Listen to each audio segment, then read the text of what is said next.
Assalamualaikum warahmatullahi wabarakatuh. Perkenalkan, nama saya Satria Putra Pratama, nomor induk mahasiswa 2022-010027, Prodi Ilmu Hukum semester 3, kelas pagi. Di sini, saya akan menjelaskan materi tentang hukum, perikatan, dan perjanjian. Langsung saja kita masuk ke dalam pembahasan. Hukum perikatan perjanjian sendiri merupakan kumpulan norma hukum yang mengatur tentang hubungan antara pihak yang terkait dalam suatu perjanjian. Hukum ini melibatkan serangkaian aturan yang mengatur pembentukan, pelaksanaan, dan pembatalan perjanjian antara pihak-pihak yang terlibat, mencakup hak, kewajiban, serta tanggung jawab mereka.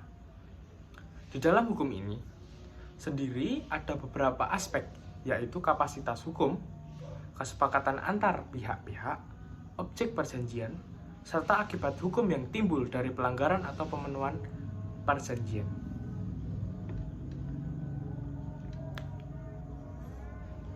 Pokok-pokok dalam penyusunan kontrak perjanjian. Secara umum, kontrak atau perjanjian adalah peristiwa di mana seseorang berjanji kepada orang lain atau di mana dua orang itu saling berjanji untuk melaksanakan suatu hal. Dan dari peristiwa ini timbul suatu hubungan hukum antara pihak-pihak tersebut yang disebut dengan perikatan. Dalam pasal 1233 KUH Perdata disebutkan bahwa tiap-tiap perikatan dilahirkan dari perjanjian dan undang-undang. Tujuan pembuatan kontrak sama dengan tujuan hukum pada umumnya, yaitu terciptanya keadilan, ketertiban, dan kapasitas hukum. Disebutkan pada pasal 1320 KUH Perdata menentukan ada 4 syarat sahnya suatu perjanjian, yaitu di mana 1. Adanya kesepakatan kedua belah pihak, 2. Kecakapan untuk melakukan perbuatan hukum, 3. Adanya objek perjanjian, 4. Adanya kausa yang halal.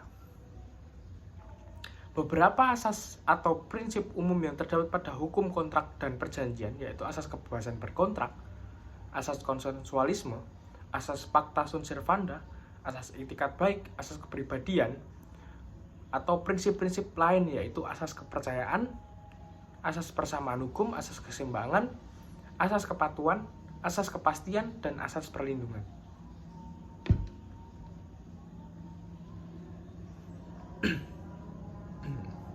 Di dalam kontrak atau perjanjian terkandung makna janji harus ditepati atau janji adalah hutang. Kontrak atau perjanjian adalah suatu jembatan yang akan membawa para pihak untuk mewujudkan apa yang menjadi tujuan dari pembuatan kontrak atau perjanjian tersebut, yaitu tercapainya perlindungan dan keadilan bagi para pihak.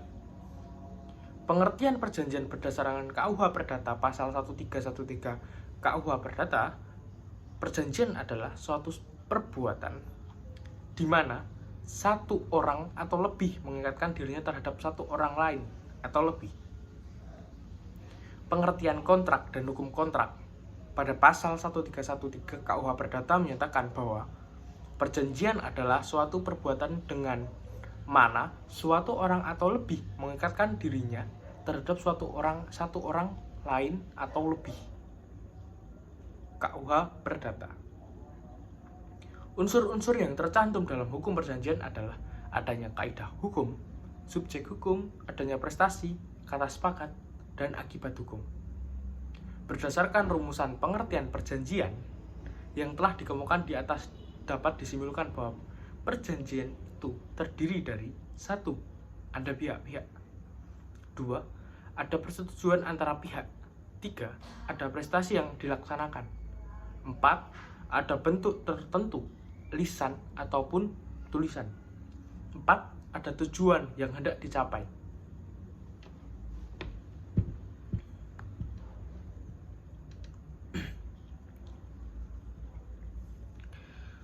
Di dalam suatu perjanjian sendiri atau kontrak terdapat asas-asasnya, yang dimana asas-asas berkontrak ada berbagai macam, yaitu 1. Asas kebebasan berkontrak yang termuat pada pasal 133, yang dimana disebutkan bahwa semua perjanjian yang dibuat secara sah berlaku sebagai undang-undang bagi mereka yang membuatnya.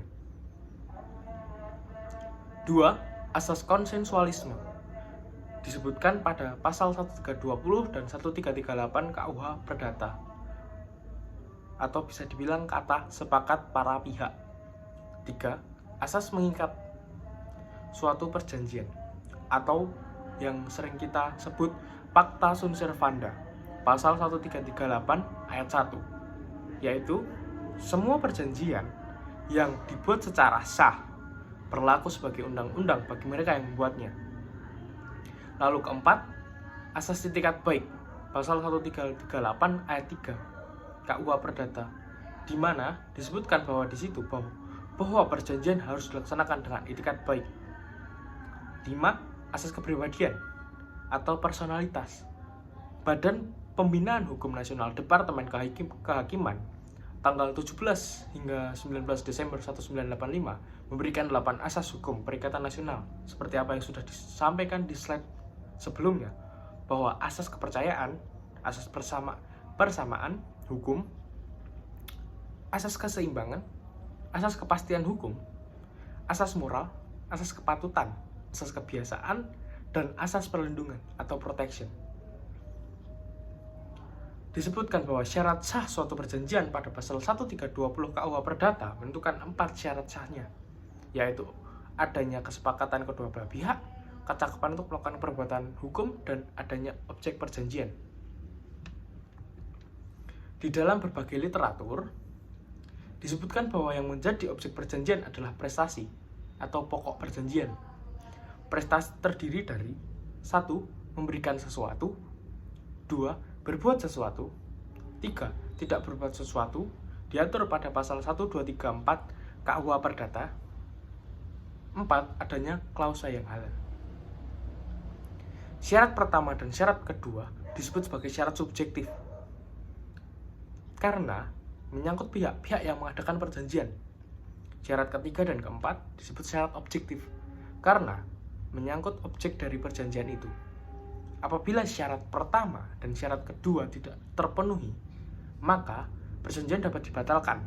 Artinya, salah satu pihak dapat mengajukan ke pengadilan untuk membatalkan perjanjian yang telah disepakati. Tetapi, sepanjang para pihak tidak ada yang keberatan, maka perjanjian itu adalah tetap dianggap sah. Dan jika syarat ketiga dan keempat tidak terpenuhi, maka perjanjian itu disebut batal demi hukum, yang artinya bahwa dari semula perjanjian dianggap tidak pernah terjadi. Istilah dan ketentuan yang harus diperhatikan dalam pembuatan kontrak. Somasi diatur dalam pasal 1238 dan 1243 KUH Perdata. Somasi adalah teguran dari si berpiutang kredit atau bisa dibilang kreditur kepada si berutang atau bisa disebut debitur agar dapat memenuhi prestasi sesuatu dengan isi perjanjian yang telah disepakati antar keduanya. Ada 3 acara terjadinya somasi, yaitu 1. Debitur melaksanakan prestasi yang keliru. Misalnya, kreditur menerima sekeranjang jambu, seharusnya sekeranjang apel. 2. Debitur tidak memenuhi prestasi pada hari yang telah dijanjikan. 3. Prestasi yang dilakukan oleh debitur tidak lagi berguna bagi kreditur setelah lewat waktu yang disepakati.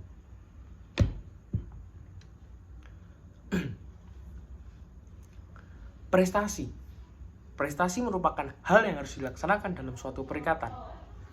Pemenuhan prestasi merupakan hakikat dari suatu perikatan.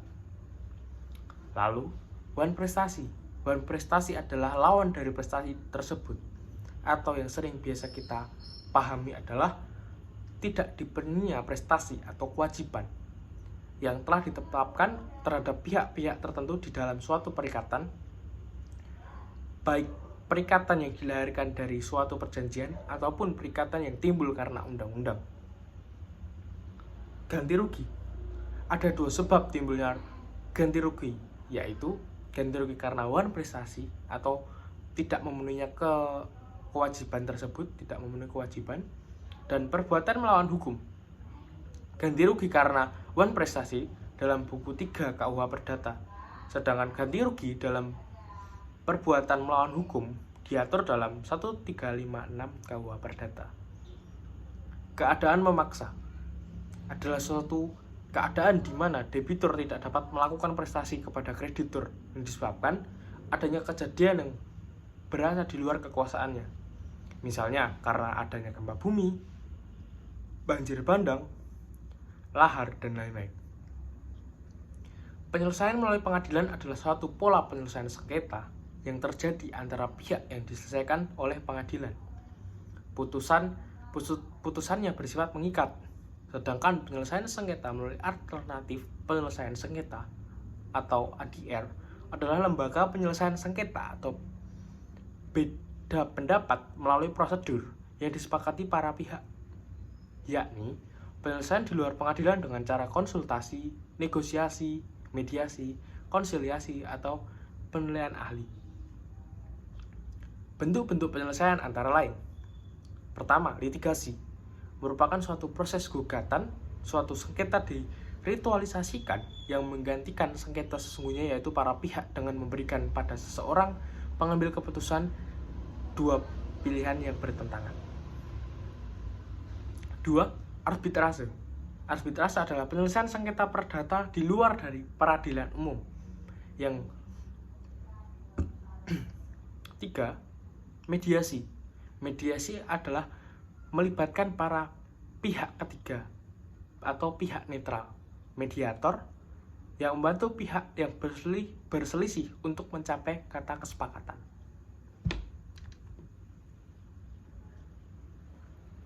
Masuk ke dalam undang-undang sebagai sumber perikatan. Hukum perikatan yang lahir dari undang-undang. Perikatan berasal dari bahasa Belanda, yaitu verbintenis, atau dalam bahasa Inggris dikenal dengan istilah binding. Verbintenis berasal dari perkataan bahasa Prancis, yaitu obligation. Obligation yang terdapat dalam Kode Sivil Prancis. Perikatan atau verbintenis adalah suatu hubungan hukum antara sejumlah terbatas subjek-subjek hukum. Sehubung dengan itu, seorang mengikat dirinya untuk bersikap menurut cara-cara tertentu terhadap pihak yang lain yang berhak atas sikap yang demikian itu. Jadi, suatu perikatan adalah suatu hubungan hukum antara dua orang atau dua pihak berdasarkan mana pihak yang berhak menuntut suatu hal yang dari pihak yang lain, dan pihak yang lain berkewajiban untuk memenuhi tuntutan itu.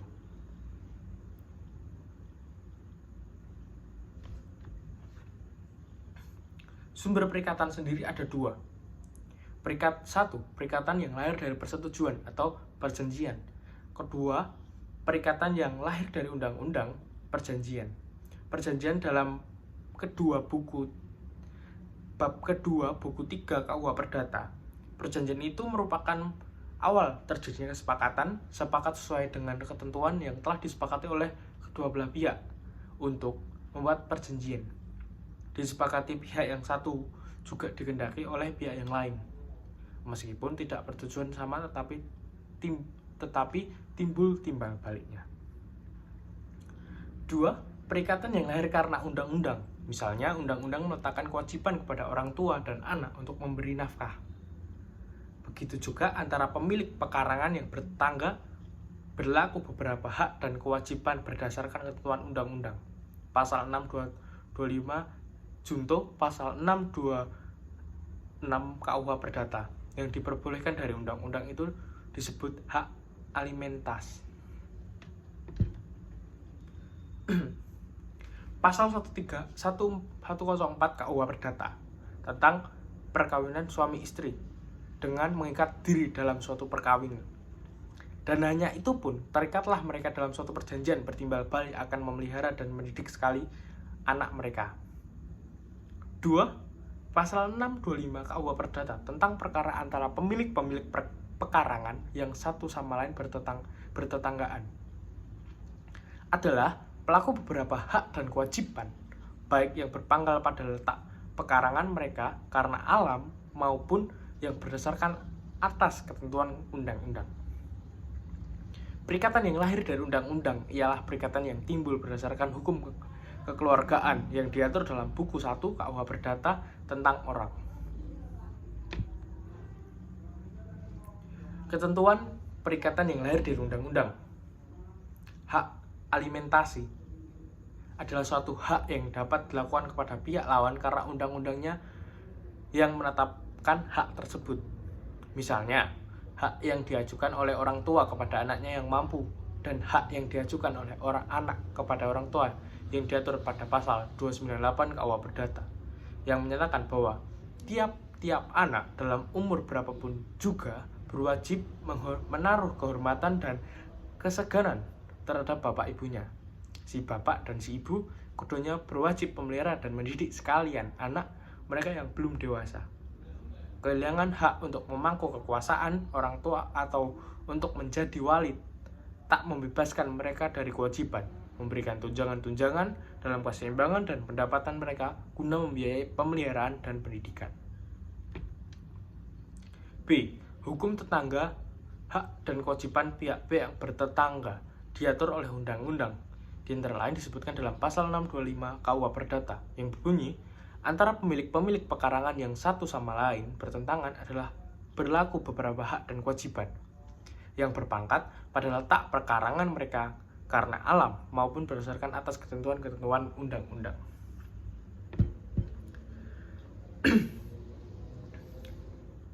Perikatan yang lahir dari manusia sebagai akibat.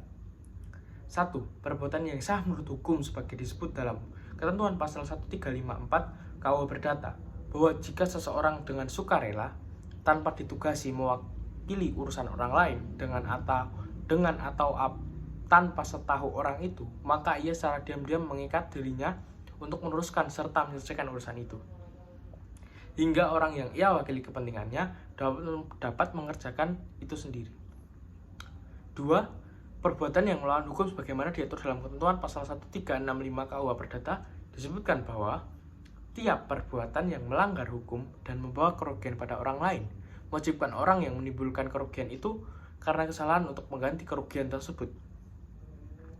Seseorang tidak hanya bertanggung jawab atas kerugian yang disebabkan perbuatannya sendiri, melainkan juga atas kerugian yang disebabkan perbuatan orang-orang yang menjadi